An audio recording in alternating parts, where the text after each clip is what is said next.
This is probably my favorite part of this fight, right? He throws this car door. Yusuke does a flip over it, right? He gets on top of the car and then immediately a drop kick. Like Yusuke was about to smoke. Like he's running, but he's not running, okay?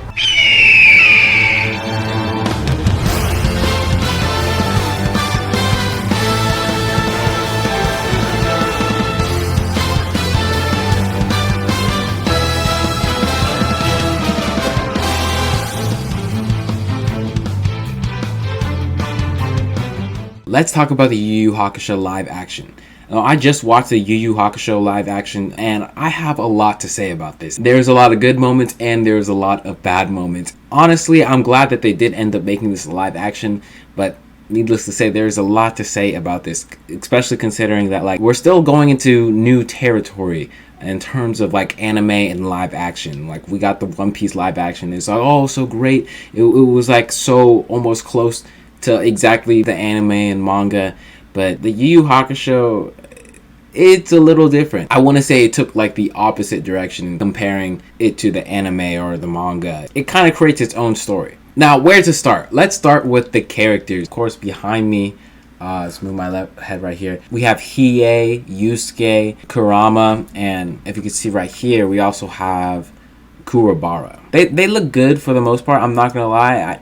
I'm not really messing with how Hiei looks. I feel like with Hiei, maybe they could have gave him like black eyes. Just like looking at his face, like, I don't know. It looks like a little too pale, or it's kind of weird staring into his eyes. I'm not really messing with the look, but like I still think they did a good job. Like his hair, fire. Feels like they didn't do the eye as great, the third eye. But all in total, Hiei's alright. Not what I would have done, but Hiei's alright. Yusuke looks fire. There's nothing really to complain about Yusuke. They did the green fit perfectly. Kurama, it feels like with this live action, I mean, clearly they were just using like wigs and stuff.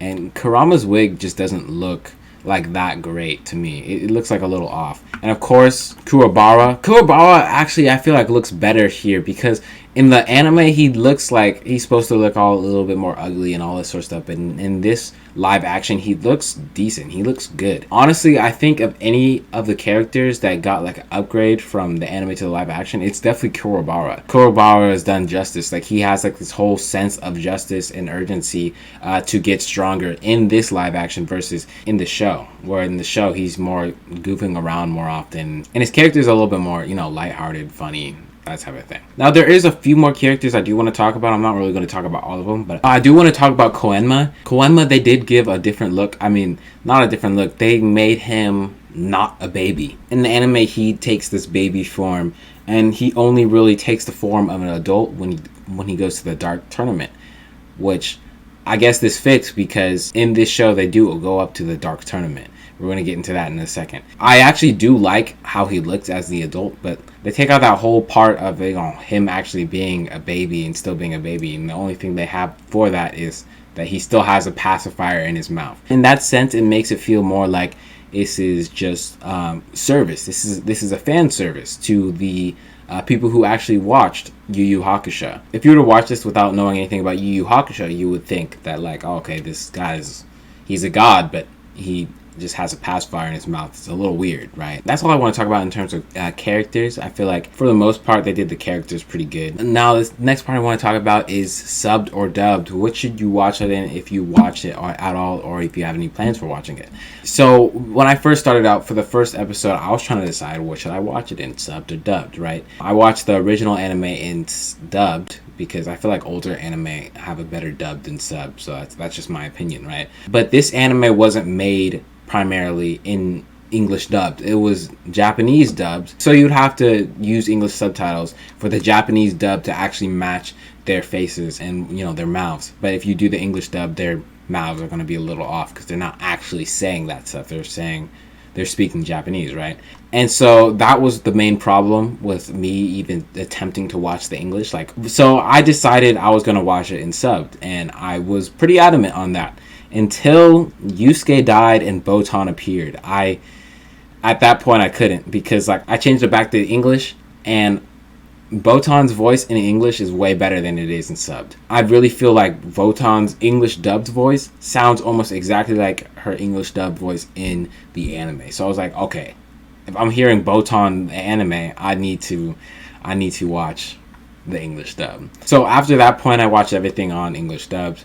I don't really know how a lot of the other characters sound in the Japanese dub, but I'm fine with not really knowing because it all kind of sounded better to me in English, if that makes sense. Okay, next I want to talk about the plot. What they did with the plot is they took the first 5 arcs of the anime pretty much, combined them, and then put them all in the live action for a 5-episode season, each episode being about 45 to an hour long. Of course, this is like really heartbreaking to anyone who would watch the original. It's like, oh man, they're not really doing it right. They're just rushing through everything. But even as they combined everything, they did also change up a little bit just to add more scenes, add more action, build up, right? Like in the first episode, this is spoilers, they introduced a little bug thing that goes into a human and then controls them, and they make this whole new thing where like there's these demon bugs flying around so early into the anime, and they're causing such a scene. And Yusuke gets run over, not because the dude was just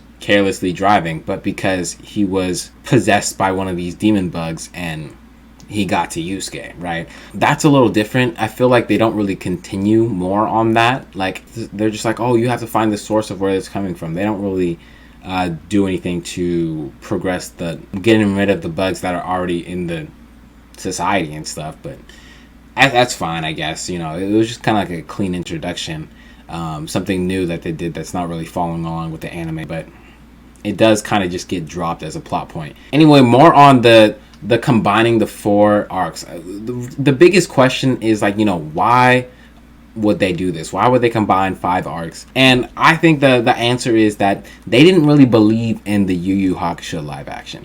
They saw this as the opportunity to make the YuYu Hakusho live action, but not to make another season. They're just like, okay, we were just given the go to make this YuYu Hakusho live action, so let's put as much as we can in the first season, and that's about it. We have no plans for the second season. We just want to get that fan service out there. I feel like whoever was on this project was a huge Yu Yu Hakusho fan, because like the fight scenes, they're amazing. There is no problem with the fight scenes. 10 out of 10 in my eyes. Like, every fight scene was clean. But in terms of like explanation of abilities, any sort of explanation of what's going on in those fight scenes, there was like little to none. Like they kind of just pull these abilities out of their ass, but the OG fans know it's not out of their ass. It's just what they had, the abilities that they had, right? But there's not really an explanation to that in the live action. Again, I do not think that they believed in the project enough. Like, I do not believe that they believed in a second season for this, because I honestly think, like,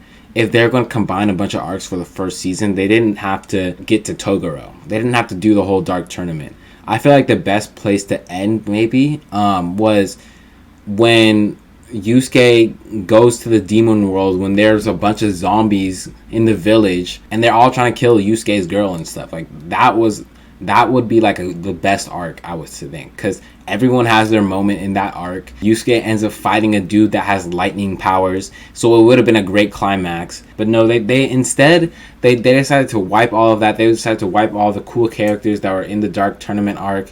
Like, if anything from the live action, like a character that's not like that relevant that I would want to see, is that one dude with like flying powers, red hair and the Aussie accent. He was probably my favorite character from the Dark Tournament that wasn't like the main characters and stuff. And so since they're only doing main fights, important fights, they skip over a lot of stuff. I personally still don't know how I feel about that, but like, again, like the fights that they do show are 10 out of 10. Like, they do make those fights just absolutely beautiful in every way. Like, oh my gosh, I'll show you guys what I'm talking about in a second. That would be like the main complaint that I have, is, you know, that everything was rushed, right? My next complaint is that since it's so rushed, a lot of the characters and character dynamics don't feel like the same as it is in the anime. Like Genkai, right? Like Genkai and Yusuke, their whole relationship, sensei-student relationship, it's not the same. That was the most disappointing part of it to me. No, I feel like I've been talking for a while. I do want to get into the scenes, show the scenes that I think are the best. Yusuke fights this really red ogre guy. I kind of forgot his name. There's definitely a lot to this fight. Like, it feels like a lot happens. And it's just like Yusuke matched up against this ogre. Like, how do you even begin to tackle, to start fighting this dude? A lot of it is dodging, weaving, and running away, but it's respectable. Even like this scene, just look at how he jumps, lands on his ass, and is trying to grab Yusuke. This fight wasn't as impressive in the anime. So like, after seeing these first 2 episodes where like something random happens in the first episode, and then this fight happens like early in the second episode, like you think it's like on some really good pacing, right? Like, because we're getting this fight, we should be getting some more interesting stuff in the future, right? But that just doesn't seem to happen. This is probably my favorite part of this fight, right? He throws this car door. Yusuke does a flip over it, right? He gets on top of the car and then immediately a drop kick. Like, Yusuke was about to smoke. Like, he's running, but he's not running, okay? Just on how he ends the fight, Yusuke, of course, puts something in his mouth and does the spirit gun right into his mouth. That's clean. That's clean. And I don't even want to talk about the spirit wave. Do not get me started on the spirit wave orb. There's only like a specific part of this episode that I think that the fight is just so insane that I really want to show. Now this is my favorite part from the Kurama fight. He's dodging the bombs. He can't see the bombs, but they're blowing up. Hits the whip back like he's just trying to get out of there. He uses his whip to block the projectile coming at him that he can't even really see. Just, oh my gosh. And it's probably exactly how Kurama would move, because like Kurama was the type to move like that in the anime. When Yusuke chases after Hiei, right, they get their whole fight. This fight was also pretty clean because it was the rematch. Yusuke's stronger, Hiei is still strong, and Yusuke was like on demon timing right here. He was ready to take his head off. But there's one part of this fight I really want to show. When Yusuke was just ready to use his spirit gun on Hiei. Like, he's charging, Hiei does the slash, music stops. Spirit gun to your face. But he charged that shit up so quick. Like, you thought this was just a dodge? No. He hits that pose that he hits in the cover. The cover of the show. Like, it's tough that he misses, but that still was just so clean. I'll watch this over and over. Over and over, really. Anyway, they were fighting for nothing. Yeah, we get it. Now to get to, of course, the best spirit gun in the show. When Yusuke does his last spirit gun on Toguro. The reason I say this is the best, like, I personally don't like spirit guns where it's full charge like this. It's just the shots for the spirit gun. Specifically when he launches it. Right here. Okay, it's so short, but like right here. I'm gonna play it on slow motion. I feel like I should do it slower, because it happens so fast. Like this shot right here is what I'm talking about. This is so clean. This is why I think this is the best spirit gun in the show. Again, I'm just more of a fanatic of all the fight scenes that they showed. Like, it felt like, what a way to do anime fight scenes. They did the fight scenes all perfectly, and I feel like that's what they were going for. It's tough. It's just too bad that they cut everything down. Everything's so much shorter than it should be. But we got to think of the trade-off here. Would we have gotten another season of the YuYu Hakusho live action? Would we even have gotten to the Toguro fight through the full Dark Tournament? Like, we're going off hope here. Hope. But that's all I really have to say about this. I want to say that if I were to describe this as anything, this is fan service. This is just fan service live action for YuYu Hakusho fans, which that's not a bad thing. That's really not a bad thing. But other than that, I don't think this will compete with a lot of other live actions. If we're only judging live actions off their action, then maybe. Yeah, I don't even know what to say.